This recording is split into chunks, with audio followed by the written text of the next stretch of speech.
The Denver Broncos have a gem on their hands with Dondrea Tillman. After an impressive 2024 season, we'll tell you all he'll be in line for a bigger role this upcoming season on today's episode, Locked On Broncos.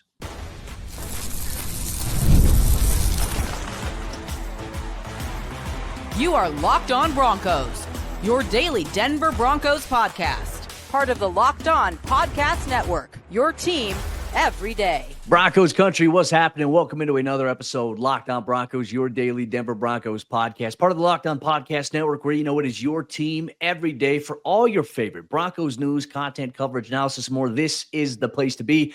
Thank you so much to the everydayers out there in Broncos Country. Thanks for tuning in, making us your first listen, however you choose to do so. And if you're not yet an everydayer, it's super easy to become one. All you have to do, hit that subscribe or that follow button, and you'll never miss out on what's going on with your favorite team every single day, all year long. Here, Locked On Broncos. I'm your host, as always, Cody Roark, credentialed Broncos reporter from MileHighSports.com, where you can check out my written work. Joined, as always, by Sayre Bedinger, the longtime site expert over there, predominantlyorange.com, where you can check out his written work every single day. And on today's episode of the show, we got a lot to talk about. We're breaking down Dondrea Tillman and his impact here for the Broncos defense. We'll talk about how he was an underrated surprise last year, how the Broncos can maximize him and the depth at that position in 2025. And more importantly, is the edge rusher position set ahead of the NFL draft? Or do they need to add to that? We'll break all that down on today's episode of the show. So, Sayre, let's kick it off by talking about Dondrea Tillman. Now, initially,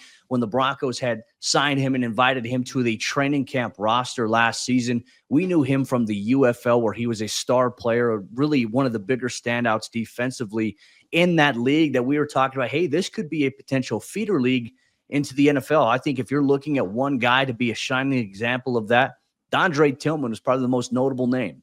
Yeah, absolutely. And at a critical position as well, coming off the edge, providing depth in the pass rush department, and also playing a heck of a lot of special teams, Cody. That's why I think Dondrea Tillman really made the 53-man roster in the first place, or got called up to the 53-man roster and was able to contribute at a significant level throughout the course of the season. Because yes, he can play off the edge and he can rush the passer, but can you contribute as a back-end roster player and play some special teams?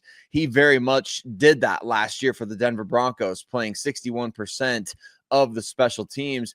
And when you look at a per snap basis, that's what we kind of have to look at with the Broncos in their defensive line and the edge group, right? Because these guys, they didn't all play 75, 80% of the snaps, right? They rotated these guys in and out. They utilized them at different times situationally. They felt like they could put basically any grouping of these edge and D linemen on the field at the same time.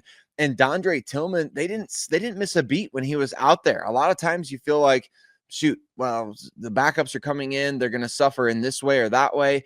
That wasn't the case with Tillman, because he was providing pass rush, he was providing pressures, he was getting to the quarterback, he was making plays. He did a lot for this Denver defense last season without even playing a third of the snaps. Yeah, and I did a film review over on Tillman at Mile High Sports on their YouTube page. You can check it out there if you want to look at a little bit more of the visual stuff of what Dondrea did. Sayre, you mentioned it there with the pressures. You mentioned it with the sacks. You talk about the limited role that he played last season defensively from a snap basis, 29% of the Broncos defensive snaps. That's what Tillman played last year. And in those 29% of snaps, that volume there over the course of 12 games, he had 5 sacks on opposing QBs. And really, I think the NFL, Broncos Country, they loved what they saw from him during the preseason. And obviously, if you attended training camp practices, everyone was paying attention to Dondrea Tillman, saying, hey, this guy, he's a standout player. Can he carry that over into the preseason? Well, he did that. But then really the introduction came in the regular season here for the Broncos. It was really that week 3 game against the Tampa Bay Buccaneers, against Baker Mayfield and that offense, which at the time was the highest scoring offense in the NFL through 3 weeks. The week before that, they beat the Detroit Lions. The week after the Broncos beat them, they beat the Philadelphia Eagles. So, Sayre, everyone wants to diminish the Broncos' 10-7 record, saying they beat nobody. That Tampa Bay one was probably one of the more impressive ones on the entire season there. But Dondrea Tillman, gets a cleanup sack on one where Jaquan McMillan is blitzing from the nickel position.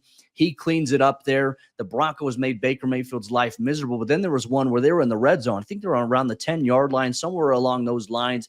And then Dondrea Tillman comes up, I think it was on 2nd and 10, to be honest with you, comes up with the big sack that knocks Baker Mayfield and the Bucs back 10 yards there.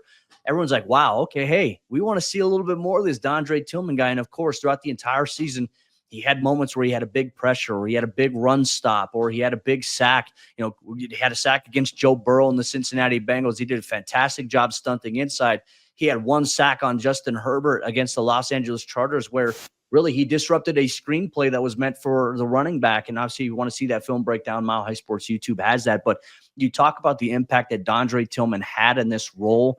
It was impressive to see, Sayre. And on top of that, 12 pressures, so I think when you look at the Broncos defense by design and you look at the statistical output, despite the limited amount of snaps in totality, you're making the most. Like, you are efficient in those small percentage snaps. And that's not just Dondrea Tillman. Dondrea's a big part of that.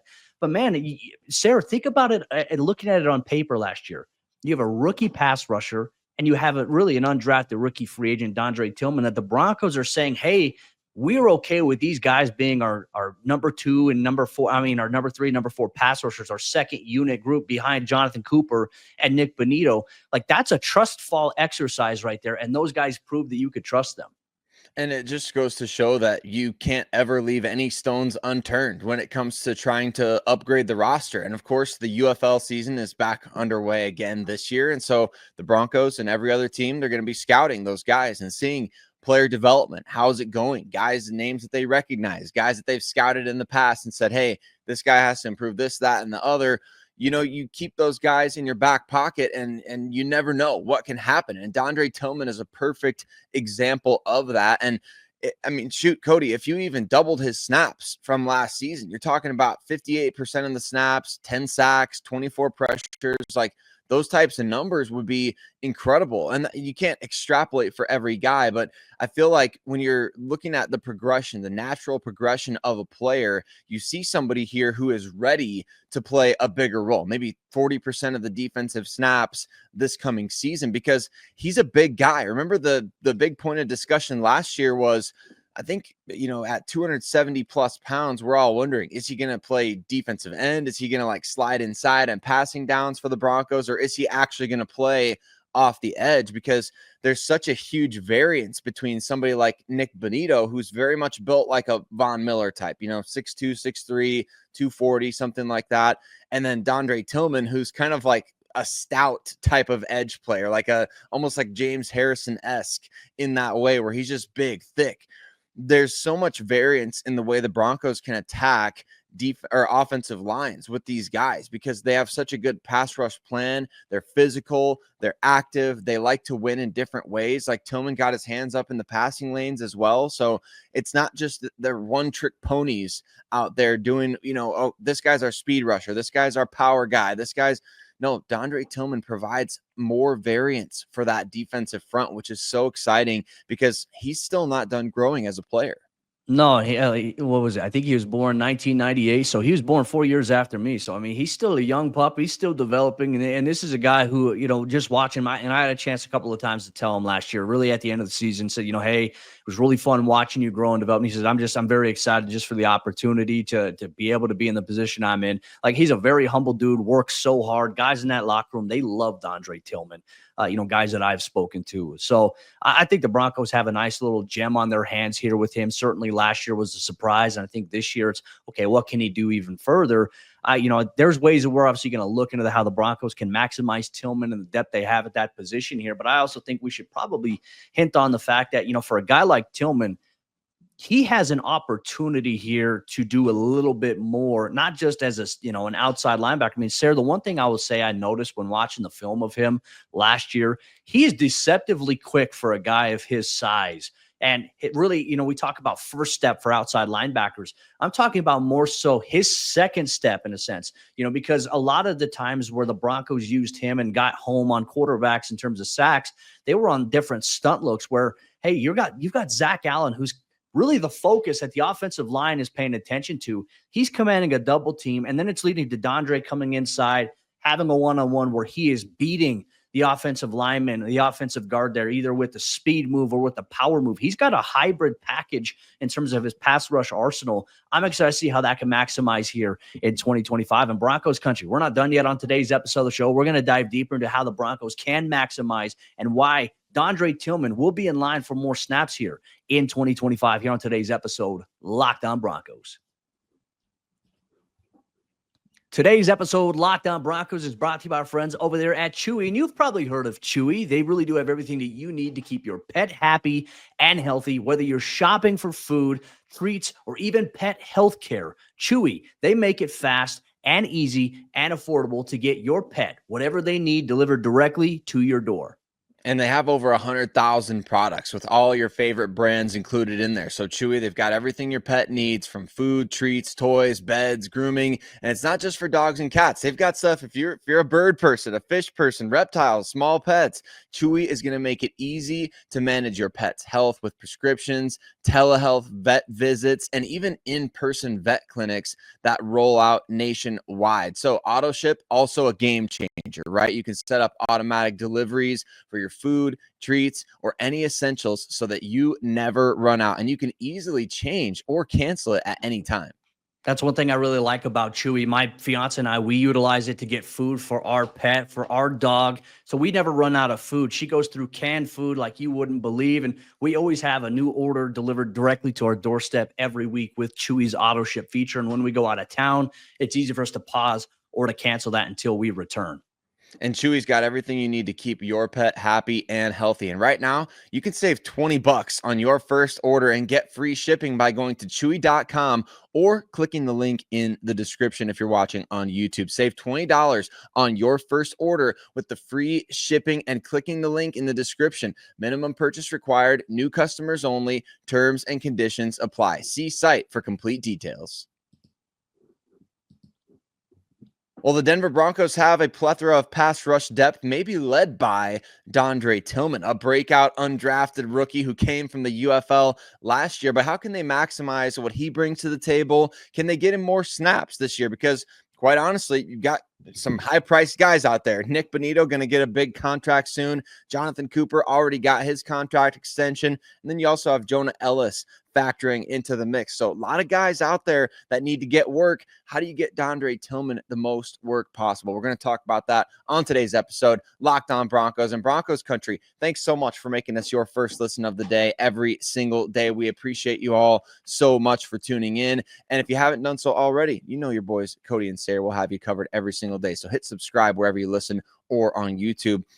Cody, let's talk about how to maximize Dondrea Tillman, because I was watching the clips that you posted that you were referencing earlier, and it's exciting to have a guy like this on the team that's, you know, the expectations from the fan base are relatively low, because I think he's kind of playing with house money a little bit out there. It's like, hey, you go out there, you're getting a shot, you're a UFL guy, you're undrafted guy. You don't, it's like, is that Elvis Dumervil still? Who's wearing number 92 anymore? So he's kind of playing with house money out there. But now that there's proof of concept that he can be an impact player, fans are going to now expect, like, hey, when Tillman's out there, he's going to have to be making plays. How can the Broncos really maximize what he does best?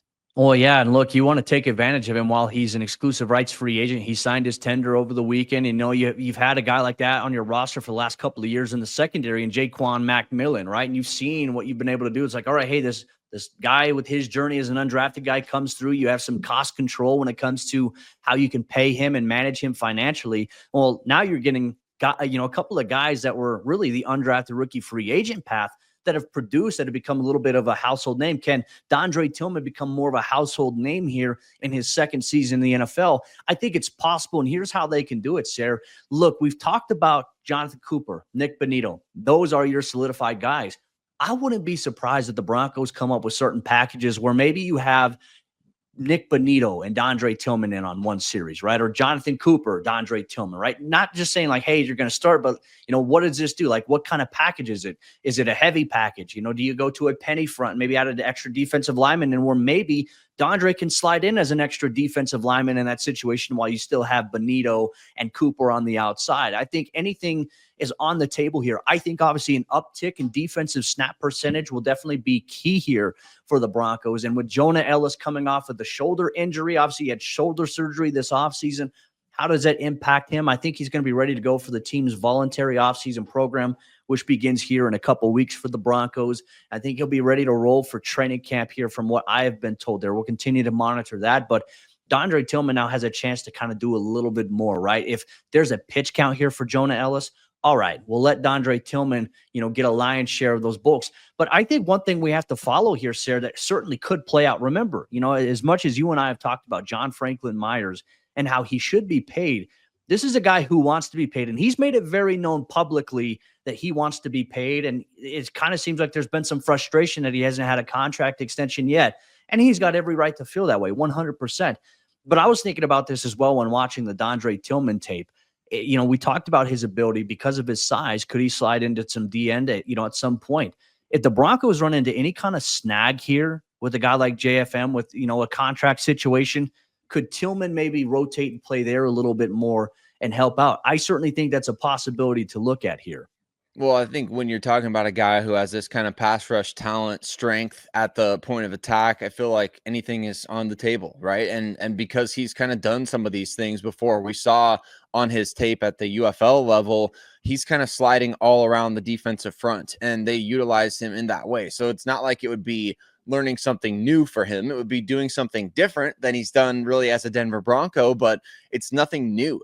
And I think that's the exciting aspect of it, is that you can get creative with getting him on the field more. And I can't help but wonder also, Cody, if, there's the stuff with John Franklin Myers right now, at what point does the contract negotiation discussion become an issue with Nick Bonitto as well? And do the Broncos look at, hey, we've got Jonathan Cooper under contract. We've got Jonah Elliss. He's got 3 years left on his rookie deal. We've got team control on Dondrea Tillman. As of right now, he just signed his exclusive rights free agent tender, which means next year he'll be a restricted free agent, which is very reasonable for the team to re-sign him. So it's one of those things to where I mean, you can't help but wonder, right? You just can't help but wonder, do you explore trade ideas? Do you start thinking about that kind of stuff? You want to keep your own, you want to draft and develop and re-sign and keep your guys in-house. But at the same time, you've got players who can play. And if you've got guys who can step in and play starting roles for you that are cost effective, that's kind of the way things go in the NFL. It's not just the Denver Broncos, and you want to be able to keep everybody. Absolutely. But nobody can keep everybody. So I think it opens up a whole can of worms of this discussion where, there's anything and everything should be on the table with this guy's development last year. Well, I have seen some takes on social media. Some fans have responded like, I'd be comfortable trading away Nick Bonitto if this means that Tillman gets to start. Like, the Broncos would be okay. I don't know if I would ever go to those lengths. I don't agree. I think that would be an awful idea for the Broncos to do. Look, obviously, contract negotiations take some time, and it could be a process that plays out. But I feel like if you have a stable environment in which the Broncos do, a good locker room, I feel like those issues don't really come to the forefront. I don't think it's going to be an issue here for the Broncos. I think you and I mentioned it when we were talking about last week, contract extension talks really taking place after the draft for the Broncos. That's going to be their focus there. What does that look like for Nick Bonitto? Maybe it's as simple as maybe, some people think it will be. Maybe the Broncos will get something done with Nick Bonitto relatively quickly. Whereas you and I were thinking, hey, this could maybe drag out into the regular season. It could drag out into next offseason where there could be the potential franchise tag conversation while they work on a deal in good faith. You want to be able to see what you have from your younger guys in the event something like that happens. In the event that there was ever a holdout, I don't think that's ever going to be the case.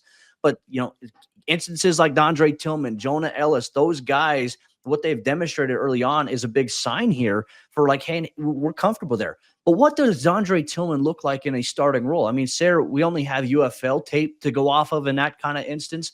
We don't have that here with him in the NFL. And obviously, with his size, is that something that would kind of wear down over time? Whereas you look at Jonathan Cooper and Nick Bonitto, these guys are a combination of physical, speed rusher, ultra athletic guys, whereas Tillman is more of that power rush, that brute guy who's got deceptive athleticism to his pass rush arsenal.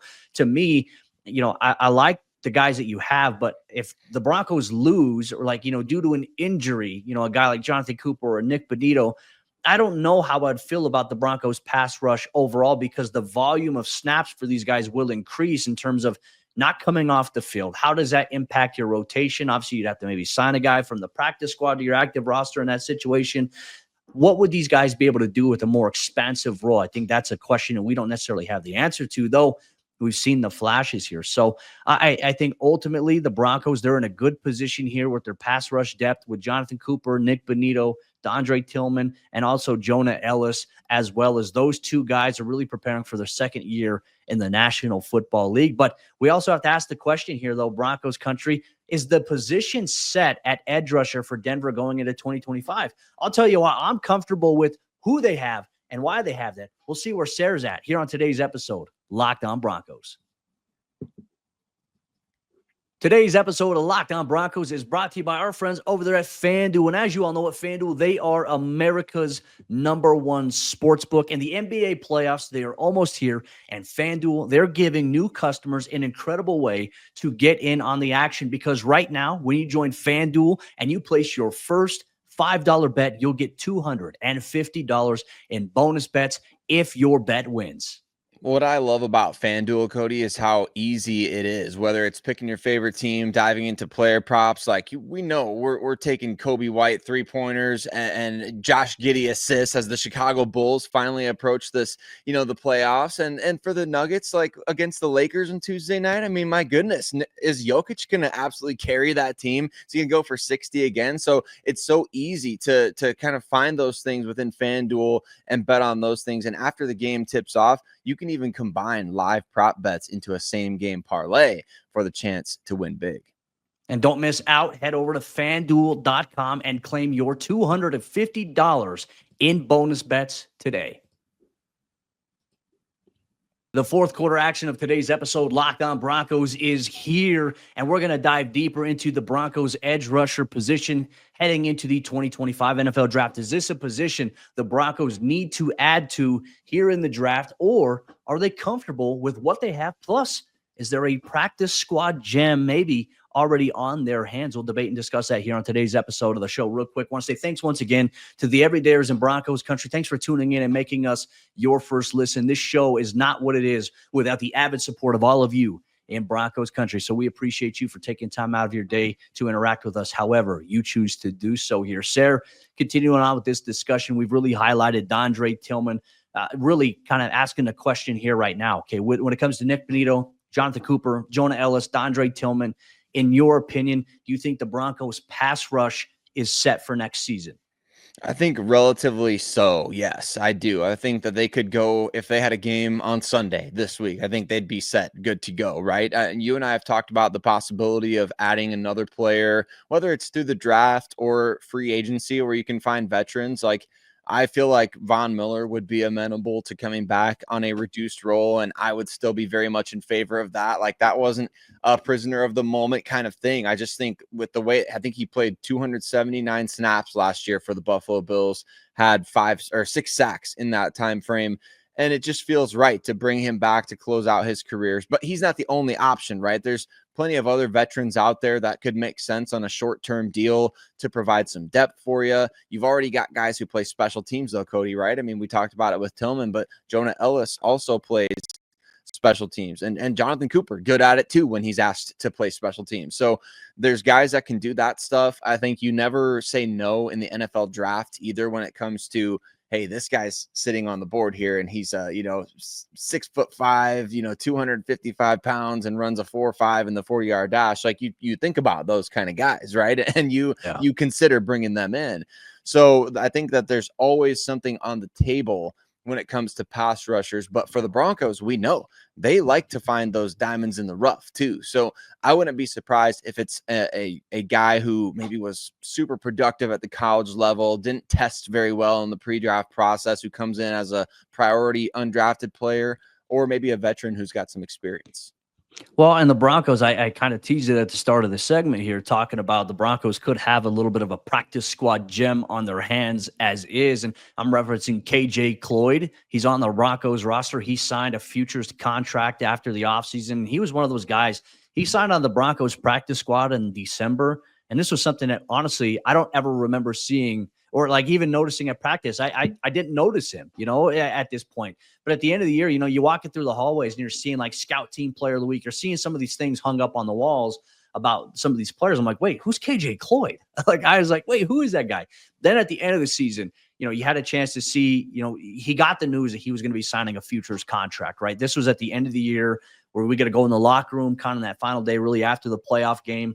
And he's talking to Jonathan Cooper just about like, hey, thank you so much for like everything that you've taught me has helped me. And he's like, Jonathan Cooper was like, hey, I'm proud of you. You put in the work. You made all of us better. You made the offense better in this way. Like, so they have a guy in their hands that could maybe be a little bit of a practice squad, Jim, maybe a guy to watch here if you're going into training camp Broncos country. And obviously KJ Cloyd, he played 3 years of college football in the ACC at Louisville. And then his final year, he went to Miami in 2023, where he had a feature role in 13 games. He had 44 tackles. He had 7 tackles for a loss behind the line of scrimmage, and he had 2 sacks, obviously, on the year, 1 pass defense. But this is a guy who's 6'2", 215, 220 pounds, athletic, has some good height to him, could be one of those guys that maybe fits the mold of maybe what a Jonathan Cooper does. Maybe could be a rotational guy for Cooper, or if you have an injury to a guy like a Jonah Elliss or a Dondrea Tillman, or if you have to move Dondrea Tillman to a defensive end, this is a guy I think we're going to keep our eyes on in training camp and obviously the preseason. But I agree with you, Sayre. I mean,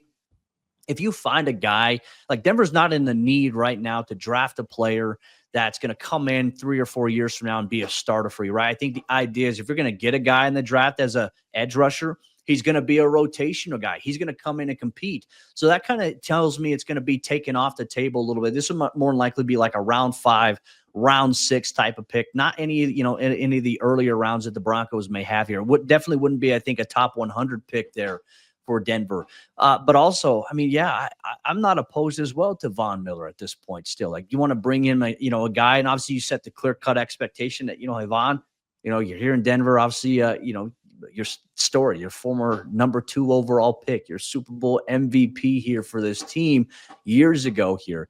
But the future is now, in a sense. And so he would have to be okay with the rotational role here. But also, I think what we have seen from Jonah Elliss, from Dondrea Tillman, it's like, do you really want to sacrifice what you're continuing to see with those guys to bring Von back? Like, how would that role work out if you had 5 edge rushers? Because typically what we've seen in the Broncos game day roster, when they do their inactives, let's say you have 5 pass rushers at that position. 1 or 2 of those guys typically could be on the inactive list. So do you want to just waste up a roster spot just for the sake of it? I mean, I don't know how it would work, but that's why I think you have more flexibility with the practice squad type player like KJ Cloyd. But like I said, you're 1 injury away from being in dire straits to saying, okay, hey, we may need to look at the bigger picture of this position. Knock on wood. Hopefully that does not happen to any of the Broncos' key players at this point. But I think really they're in a good position to be flexible with their edge rush position. And maybe they might prioritize it saying, hey, we're okay with having 4 outside linebackers, but maybe we're going to add to the defensive line, to a D-end position, to a D tackle. That might be where the Broncos decide to maybe say, hey, we're going to invest here more so than the outside edge. Here's what's going to be really interesting to see is how the new kickoff, the touchback rule coming out to the 35, how that affects your game day roster and even your 53-man roster, because the extra defensive linemen aren't going to be as valuable anymore in terms of, you don't necessarily want to bring 6 guys onto your 53 or 7 guys onto your 53 on the defensive line, because you're going to need to use those big 240, 250 pound guys playing in the kickoffs, where they expect an uptick from what I think it was like 30 something percent to 60 something or 70 something percent this coming season. Those guys are going to be absolutely essential out there, which, I mean, Andrew Farmer is another guy on the roster, Cody, who's got some athleticism to him, a 2023 undrafted player who's kind of intriguing and signed back with the team as well this offseason, or last year, excuse me. But I think that those types of guys, like the edge players who can play special teams, they're going to be so valuable out there on kickoff as well. And that's an additional how many snaps every season, right? Yeah. I mean, it'll add up over the course of time, and you need to have athletic big guys out there that can get off blocks, that can make tackles. So that's going to be fascinating to see. How does that adjust your rosters? And does it adjust how many guys you bring onto the game day active? Because last year it was Drew Sanders was the fifth guy. And the Broncos at the end of the year, they did use him. They brought him in. And you and I were both saying, well, it's hard to see a path for Drew Sanders to get onto the field and get snaps. All of a sudden, he sacks Justin Herbert, right? So it's really, really going to be interesting to see how different the strategy is here in 2025. And I think so much of that we'll find out, obviously, maybe some vision-based ideas after the NFL draft happens. Part of me is wondering when it comes to edge rusher here, I don't think that they're going to get one in the NFL draft in any of the rounds that they have, though I think we may see them add one or two guys as undrafted rookie free agents. And look, they had quite a bit of guys last year, obviously throughout training camp. Thomas Incoom was one of those guys that, made the 53-man roster the year prior. It's escaping me at the top of my head I think it was Jalen Allen, if I'm not mistaken. They had somebody that stood out in training camp on a day-to-day basis. I'm like, how could this guy didn't make the consideration to make the practice squad? Like, what's happening here? There's a different path they could take, but usually they'll add a couple of guys I think is undrafted guys and bring them in because, look at that. Denver has found some success with that path with Dondrea Tillman. Is there another guy in the UFL they're maybe going to look at to bring in and say, hey, we liked what we saw from this guy? This is what makes, I think, the buildup of the offseason program, which begins here in a couple of weeks, I think it makes it a little more exciting because you're still in the process after the draft where you're trying to finalize that 90-man roster. You're going to have your draft class, but now it's like we're going to go through and add a ton of UDFAs to be able to see how do we fill this out, maybe make a couple of signings, free agent signings as well. That's where I'm excited to see the roster and maybe the vision building process here play out. I think the Broncos scouting department has been exceptionally well in the last handful of years of identifying those guys. But how can Sean Payton, George Payton, and this coaching staff maximize those types of players here going into Sean Payton's third year in the NFL? With that said, Broncos Country, we appreciate you so much for tuning in, making Locked On Broncos your first listen, however you choose to do so on your favorite podcasting providers here. But we'll be back for another episode of the show tomorrow. Broncos Country, we're going to continue to highlight this roster. We're going to look at cornerback here for Damari Mathis. What does the outlook look like for Damari here in 2025? Is his back against the wall? Can he fight to make the 53-man roster here once again? We'll debate and discuss that on tomorrow's episode, Locked On Broncos.